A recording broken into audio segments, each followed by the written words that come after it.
O que nos assusta mais é o uso do telemóvel. Não o atender, mas sim as mensagens.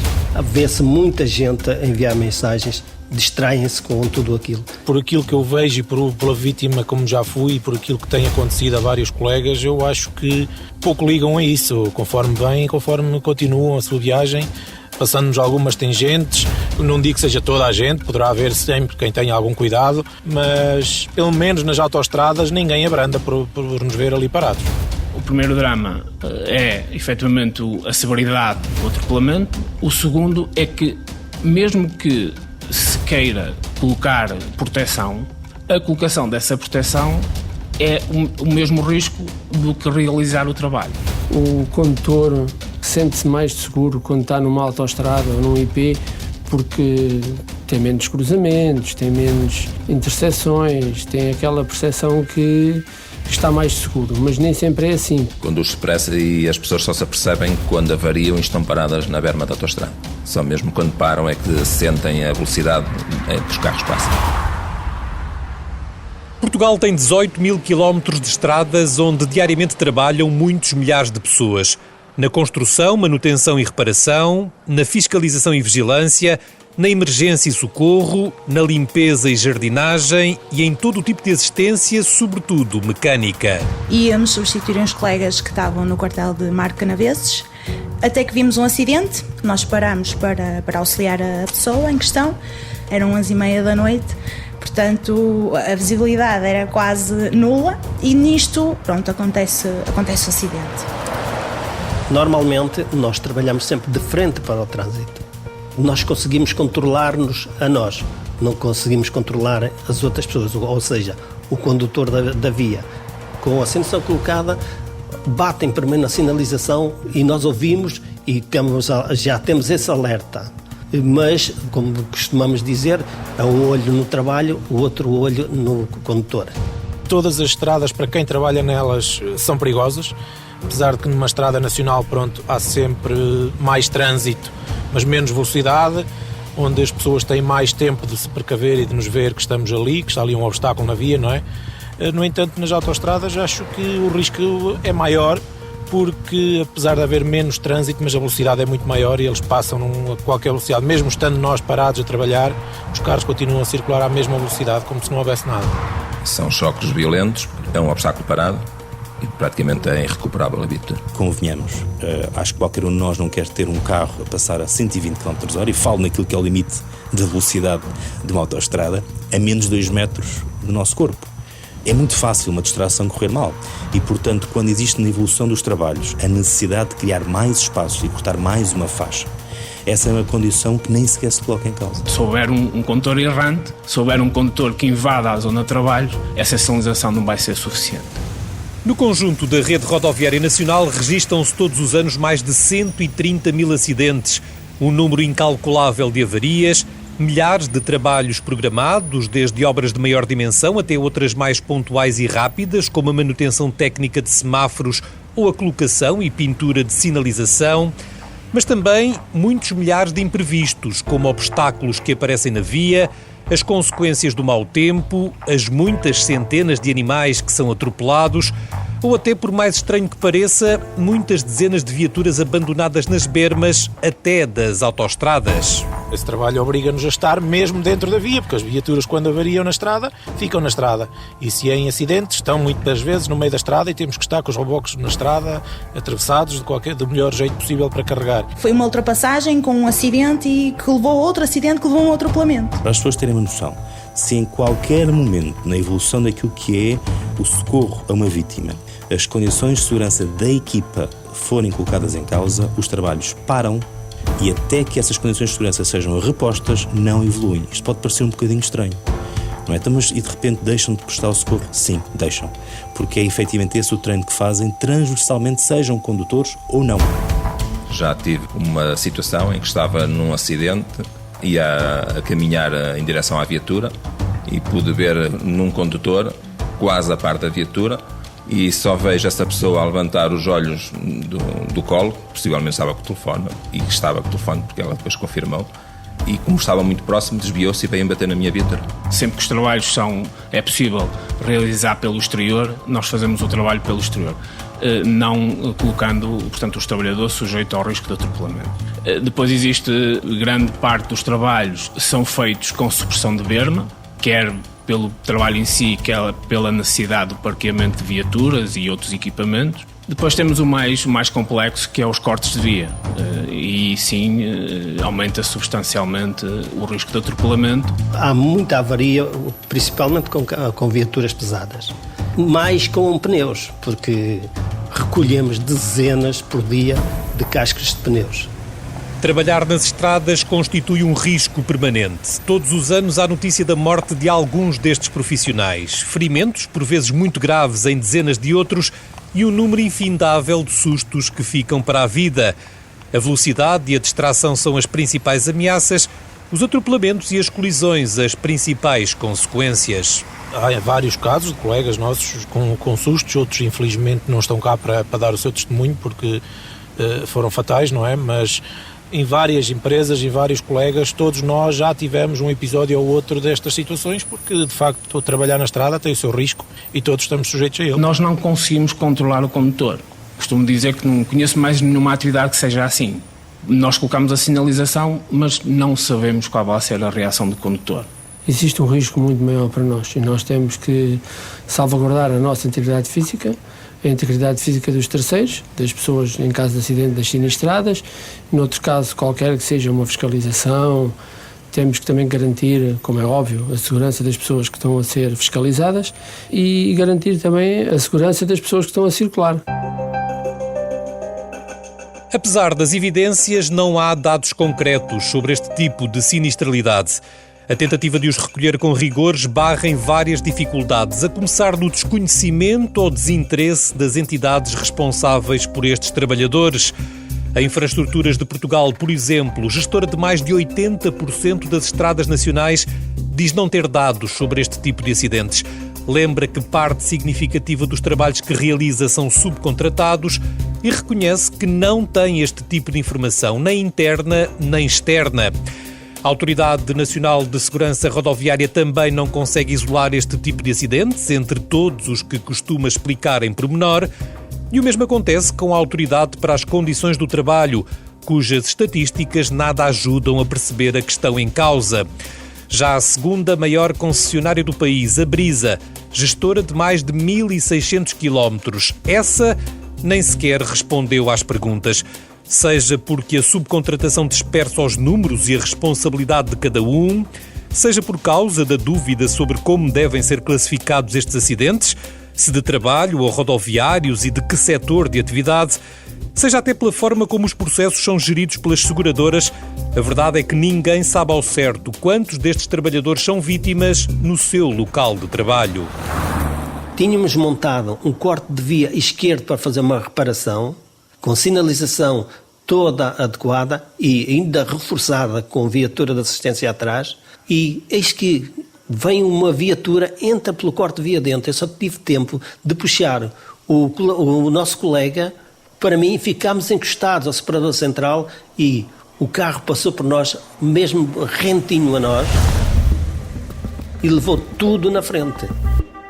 Tudo e mais alguma coisa na frente. António Marcolino é encarregado na área da assistência e vigilância da Ascendi, concessionária onde já trabalha vai para 18 anos.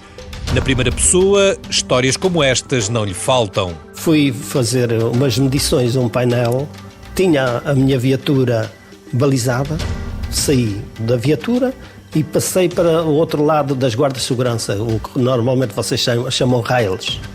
E assim que saio, meto o pé fora do outro, quando estou a chegar ao painel, vem um pesado, passa-me por cima do carro, aquilo ficou totalmente irreconhecível. Se eu lá estivesse dentro, não estava aqui para contar essa história. O mesmo acontece com o seu colega Patrício Dias, também ele há quase 2 décadas a trabalhar no patrulhamento das vias da Ascendi. Em 17 anos já fui avaliado 4 vezes, 3 delas parados na berma, sustos. Pior deles todos, o primeiro, em que foi de noite e estava parado na berma a fazer testes de SOS, que são feitos, na altura eram feitos todos os dias à noite, em que uma pessoa despistou-se e veio bater na minha viatura. No socorro, tal como na manutenção e assistência, os mesmos riscos, o mesmo tipo de recordações. João Nunes, à data dos factos, técnico de emergência pré-hospitalar do INEM, dificilmente esquecerá o dia em que participava no socorro a um acidente num dos acessos à ponte 25 de Abril, em Lisboa. Estamos a prestar o socorro já com a vítima dentro da ambulância e, nesse caso, a autoridade até estava já no local, tudo devidamente balizado, amplamente balizado, e há um veículo que entra em peão com 6 ocupantes dentro do veículo e entra em peão e embate de forma violentíssima contra a ambulância. Eu posso dizer que na altura me estava a deslocar para a porta do condutor, era o condutor da viatura, e eu ouço a travagem. Eu acho que a minha sorte foi não ter tido o ímpeto de pôr a cabeça para tentar perceber o que é que lá vinha, mas literalmente dar 2 passos atrás, saltar para trás do rail, e foi no mesmo momento em que o carro literalmente se desfaz contra a ambulância, onde eu tinha a minha colega e a vítima. E acabamos por ter depois ali mais 6 vítimas, além da minha colega, que também teve uma lesão grave do joelho, e da própria vítima que está dentro da ambulância. Dulce Leitão é outro exemplo do que é ser vítima por estar a trabalhar na estrada, também neste caso a ajudar outras vítimas. Esta bombeira dos voluntários dos Carvalhos foi atropelada na A4 em pleno socorro a outro acidente. Foi muito rápido mesmo, estamos a falar de 5 segundos talvez, em que eu chego à beira de João, pergunto só se é ali que a senhora se estava a sentir mal, e nisto vejo o meu colega atrás a fazer-me sinal através do refletor dos nossos fatos, um sinal muito rápido, em como se fosse para abrandar, e olho, vejo já as luzes a vir na nossa direção. Portanto, foi aí que nós fomos os dois projetados, não é? E eu ainda empurrei o João, mas soube depois mais tarde que ele também tinha sido apanhado na parte do gêmeo, numa das pernas, e eu fui projetado a 15 metros. Já lá vão 3 anos e meio, mas ainda perduram as consequências das múltiplas fraturas numa das pernas. 3 cirurgias, a aguardar mais 2, em princípio, 9 meses de fisioterapia e algumas dificuldades no dia-a-dia, que vão ficar, sempre. Sujeitos a este tipo de perigos estão igualmente muitos milhares de elementos das forças de segurança. Nas localidades ou fora delas, em missões de fiscalização, de patrulha, de assistência e de acompanhamento de trabalhos ou de provas desportivas, os números falam por si. Na GNR, só nos últimos 2 anos, um militar morreu e outros 36 ficaram feridos na sequência de quase meia centena de acidentes.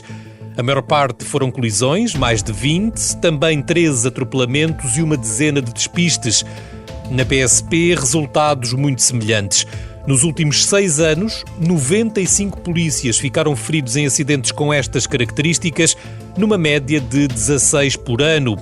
O chefe Osvaldo Félix é um deles. Nos 20 anos que leva de divisão de trânsito da PSP de Lisboa, já passou por muitos sustos, mas recorda em particular o acidente na A8, quando acompanhava trabalhos de pintura de sinalização. Nós estávamos a fazer o acompanhamento de um serviço que consistia na marcação das marcas rodoviárias da autoestrada. A sinalização é feita por 2 viaturas a uma distância de 500, 200 metros. Depois, os trabalhos é feito em 2 viaturas em movimento. Uma viatura que está a fazer as pinturas e a outra viatura policial que segue à retaguarda com os 2 agentes no interior. E sempre em movimento, daí estarmos todos dentro dos carros. Portanto, foi uma colisão com todos os intervenientes dentro das viaturas. Não existia ninguém no exterior, uma colisão traseira, onde houve um arrasto da viatura policial durante cerca de 20 metros para a frente. Presença constante nas estradas nacionais é dos reboques, ou não fossem a solução para tantas avarias e acidentes. Pelo menos 2 destes profissionais morreram em 2019 e muitos outros ficaram feridos. Nuno Badail, proprietário de uma empresa de pronto-socorro na zona de Aveiro, também tem marcas para contar. Nas autoestradas já me passaram várias tangentes às costas e às pernas, onde só tive tempo de fugir e de saltar para a berma. E um dos maiores foi mesmo numa estrada nacional, onde estava baixado para engatar um cabo numa viatura e fui mesmo atropelado, passaram por cima das pernas, literalmente. Tive alguns ferimentos na altura, fui para o hospital, nada partido, mas várias escoriações, fiquei sem andar uns dias, com várias lesões musculares, porque passou mesmo por cima do músculo da perna e fiquei alguns dias sem trabalhar. Mas será que o problema está apenas na distração dos condutores a alta velocidade? Renato Silveira, o diretor de segurança da Ascendi, garante que esse é o único fator impossível de controlar, porque de resto, mesmo que se consiga sempre fazer melhor, já se cumprem todas as normas. O protocolo é um manual de sinalização, que é idêntico e está normalizado em Portugal, que divide os esquemas em 3 tipos. Portanto, são os esquemas P's, perigos temporários, que são essencialmente usados pelos nossos oficiais de assistência e vigilância, perante os tais cenários de acidente ou de algum obstáculo na via. Depois temos os esquemas F, que são para trabalhos planeados, que são os F, portanto, são trabalhos fixos. Depois há ainda uma outra tipologia de sinalização, que são os esquemas M, portanto, trabalhos móveis, que são realizados com as viaturas em andamento. Renato Silveira reconhece, no entanto, que por melhor que seja o protocolo técnico, a sua aplicação constitui só por si um risco para quem trabalha, sobretudo nas autoestradas. Nós temos em Portugal uma boa sinalização, mas assenta muito na sinalização vertical. Portanto, ou seja, os nossos esquemas ainda estão muito na base de tem que se montar a sinalização, uma panóplia de sinais que obrigam inclusivamente a que os trabalhadores tenham que atravessar as vias para colocar no separador central. Países como o Reino Unido já acabou com os atravessamentos há largos anos e apenas aplicam a sinalização num dos lados e recorrem muito à sinalização luminosa. Nos 630 quilómetros que tem à sua responsabilidade, distribuídos por 6 concessões, na última meia dúzia de anos, a Ascendi registou 3 vítimas mortais, 2 funcionários da empresa e um externo, e 11 feridos, 3 deles com gravidade. Para atacar este problema em concreto, a Ascendi prepara-se para adquirir um sistema de proteção já usado no Reino Unido, em França e nos Estados Unidos, mas para já ainda inédito no nosso país. Recentemente, depois de alguns anos de tentar que efetivamente em Portugal se começasse a usar, enfim, um sistema que são os TMA, que é essencialmente um atenuador de impacto móvel que é acoplado às viaturas, essencialmente caminhões, e é com muito agrado que nos últimos meses temos vindo a fazer contactos para adquirir 2 desses sistemas e estamos a pensar em adquirir mais para começar a ser implementados nas nossas vias. Um sistema que protege essencialmente quem está exposto na estrada, mas que poderá também minimizar as consequências para quem entra em despiste. É um sistema que se pode considerar passivo, ou seja, ele não evita o acidente. Evita sim, ou diminui o impacto que o embate possa ter no próprio utente e quem está, neste caso, a manobrar as viaturas e no local de trabalho. Novos equipamentos e, eventualmente, novos procedimentos face a cada uma das ocorrências, mas também uma outra prioridade à segurança destas pessoas, tanto por parte dos empregadores como de quem tem a missão de desenvolver campanhas de prevenção. São várias as sugestões recolhidas na estrada junto de quem lá trabalha. Deveria ser obrigatório, por lei, quando há um pedido de assistência, ser acionado logo os meios de proteção nas autoestradas. A Brisas, a Ascendi, essas entidades devem estar presentes sempre no local quando há uma viatura avariada. Porque eles não estão lá, muitas vezes sinalizam os carros, deixam os pinos e vão-se embora, mas depois, se houver uma tragédia, aparece lá tudo. E então acho que o mal e o risco deve ser prevenido e não remediado. Nas estradas nacionais, pois é mais difícil, não podemos chamar as autoridades cada vez que temos um serviço de assistência, não é? Porque muitas vezes não é necessário. Parte de nós ter que sinalizar o mais que pudermos, pormos os triângulos quando eles não existem, sinalizar bem as viaturas, pronto, e ter o máximo cuidado possível, porque de facto não estamos sozinhos na via pública. Na caracterização dos próprios meios, já há neste momento, por exemplo, visibilidades superiores àquelas que nós estamos a usar. Porque não evoluir, a Alemanha já o faz. Aquilo que nós consideramos mínimo para nós, hoje para eles, é completamente já rudimentar e, portanto, até que ponto não temos que dar um passo em frente e assumir que é necessário investir muito naquilo que é visibilidade, porque quer queremos, quer não, aquilo que evita um acidente numa faixa de alta velocidade é eu ver mais cedo, é eu perceber mais cedo. E depois há, até mesmo do ponto de vista de pequenos objetos luminosos que podem ser distribuídos pela estrada, que ocupam um pouco de volume e podem, porque não, estar em viaturas de emergência. Não estamos a falar de cones, mas estamos a falar de a sinalização luminosa, que são objetos pequenos. Até que ponto é que não fará também sentido? Portanto, às vezes há talvez hesitação quando se trata de investir na prevenção. e de investir exatamente em visibilidade, porque eu acho que acima de tudo é isso que se trata. Quando falamos de acidentes, é antecipar o problema. O que se pode fazer mais é mesmo o que estamos aqui a fazer hoje, é sensibilizar as pessoas para tentar que elas entendam que quando existe sinalização temporária é para cumprir, é para termos atenção e é para diminuirmos a velocidade, porque algo se passa mais à frente.